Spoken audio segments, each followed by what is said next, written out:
All right, so you heard it from Vikram Misri, the representative secretary of External Affairs, including representatives of both the Indian Army and the Air Force.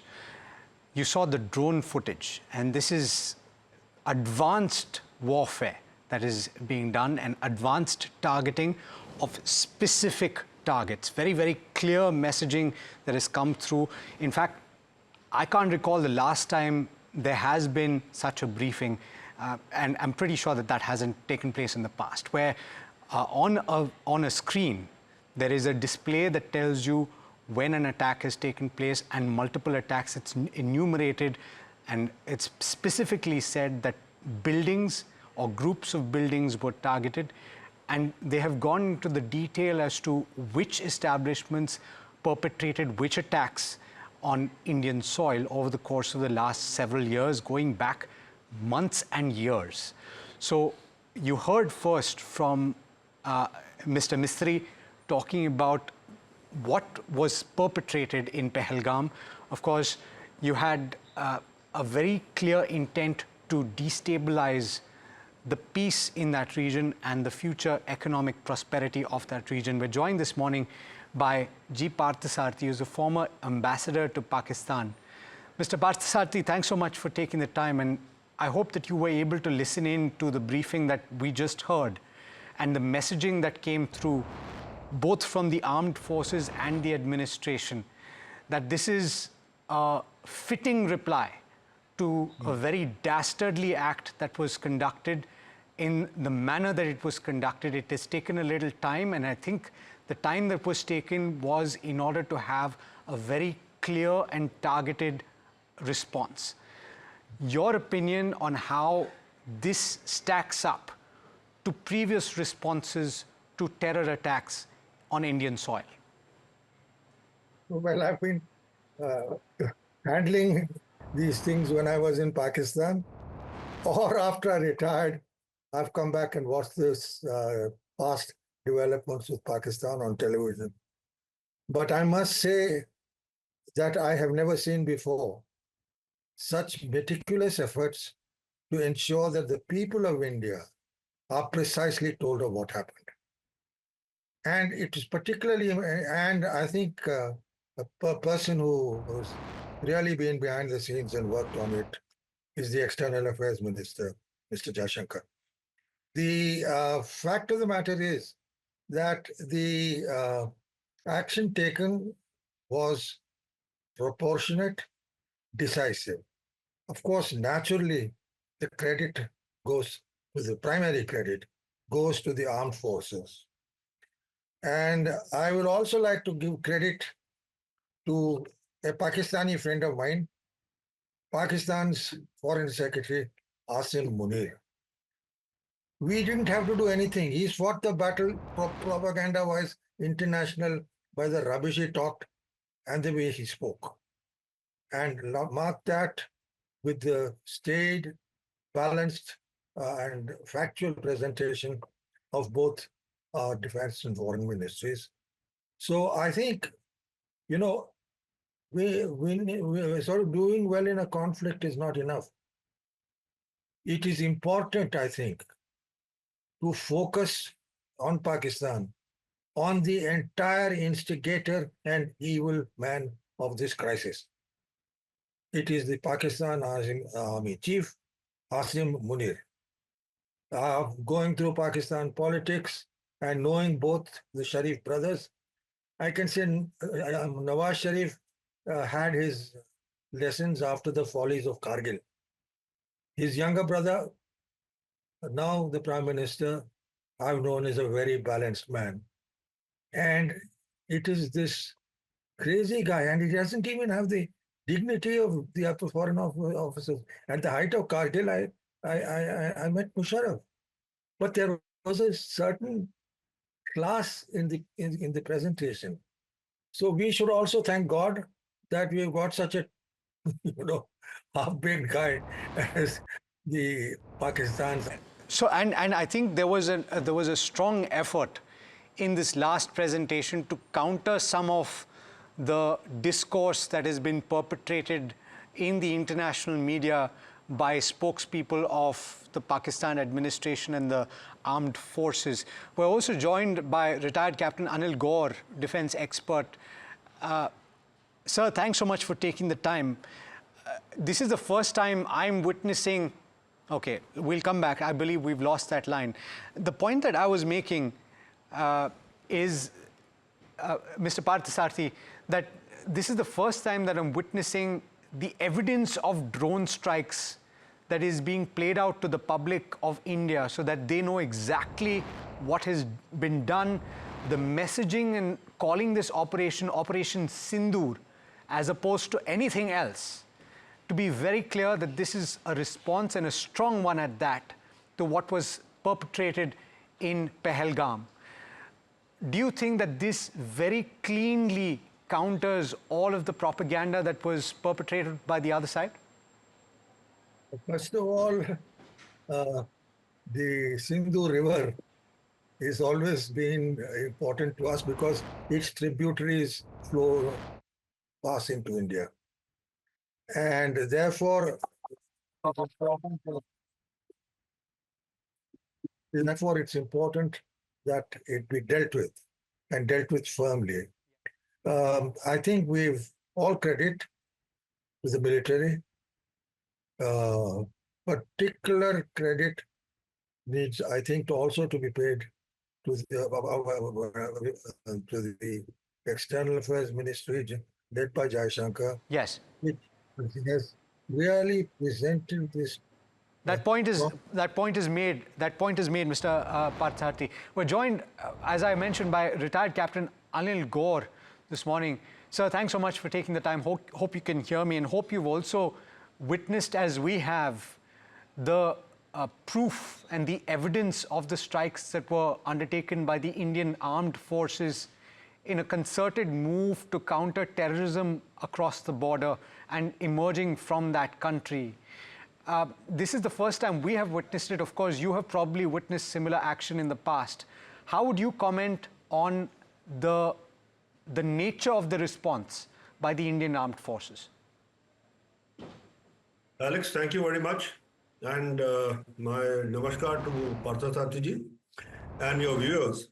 You see, this action of the armed forces speaks volumes of what is the capability of India.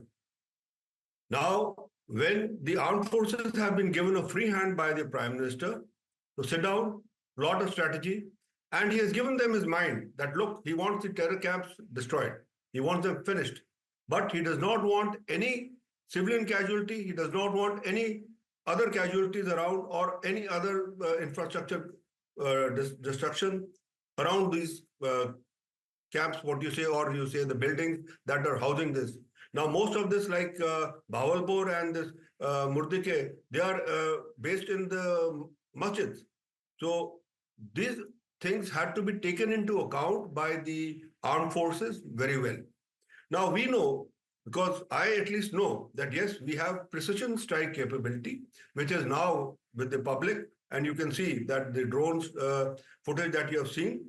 And we know how we have been able to, able to dislodge the enemy from the Kargil heights, when the enemy was sitting at such a point, with precision firing from our Bofors and Air Force, when our troops, we were just, my corporals and all who were there, they were just, 10 yards away from the point of where these strikes were taking place.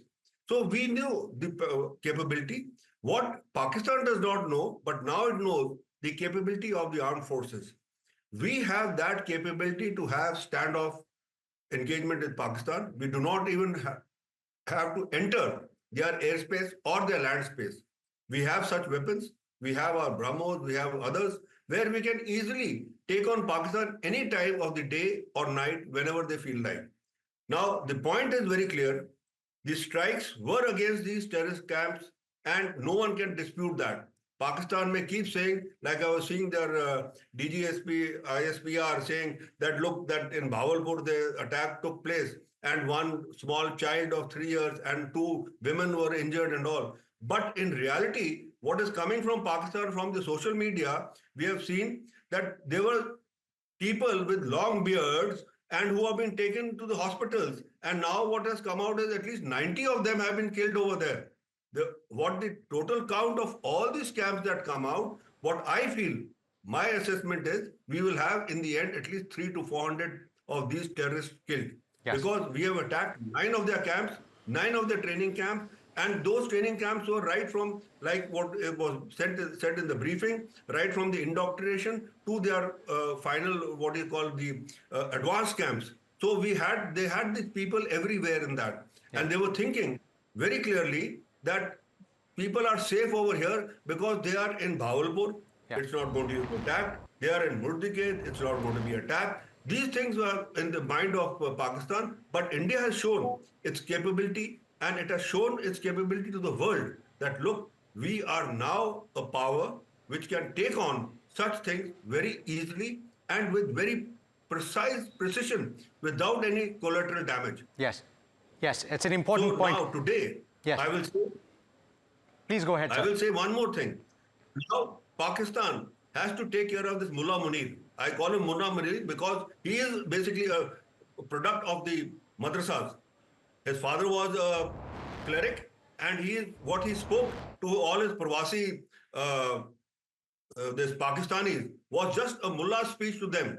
And this is a fitting reply to him. And if now he tries a misadventure against India, let me tell him through your channel that he will not have this Pakistan what he sees.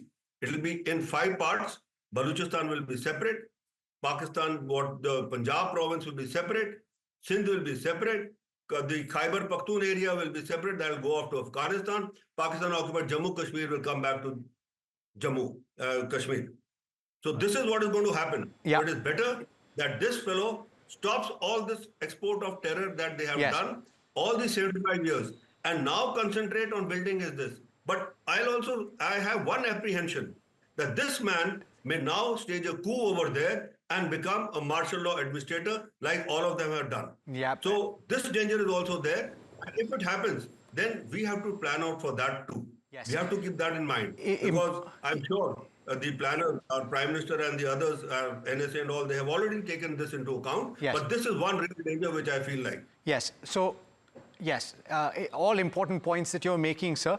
Want to absolutely be certain that we're not commenting about the political scenario or the state of affairs in Pakistan as things stand right now. That is for other fora. We're talking about this event, the response to this terrorist strike, and several that have taken place over the course of the last several years, and the nature of the response. Ambassador Rajiv Bhatia, Gateway House and former diplomat, joining us this morning as well.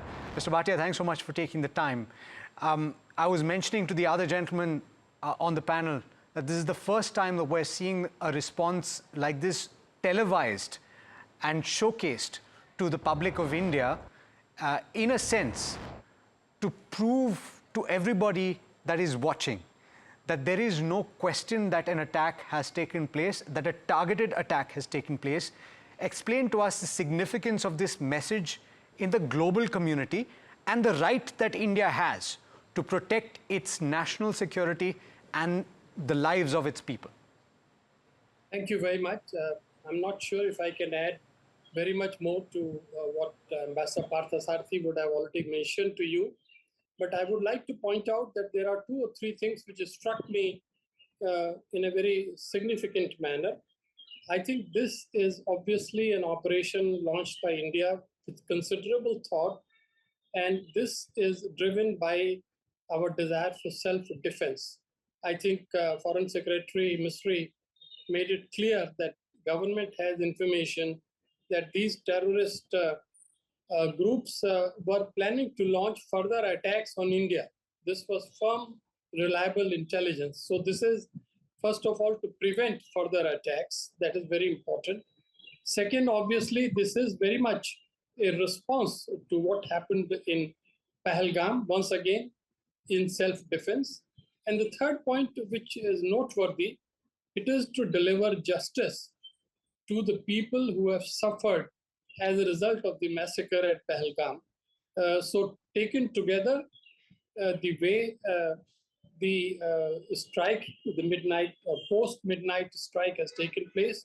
It shows thought, it shows precision, it shows planning. And incidentally, it is not just to inform and convince the people of India. The people of India are already convinced about Pakistan's true nature. It is really to inform the global community. And you noticed that as a result, Foreign Secretary first spoke in Hindi, very good Hindi he spoke, and then he presented the commentary in English, and the same thing was done alternately by the two officers very well chosen for this occasion. Very important, very important points that you're raising, Ambassador. Thanks so much for joining us this morning, for the perspective that you did give us. Indeed, earlier, before you joined us, Ambassador Parathasarthy did make certain statements that you have echoed. And Captain Anil Gaur as well, thank you so much for joining us this morning and giving us the perspective that you did, talking about the capability of the Indian Armed Forces to respond as and when required.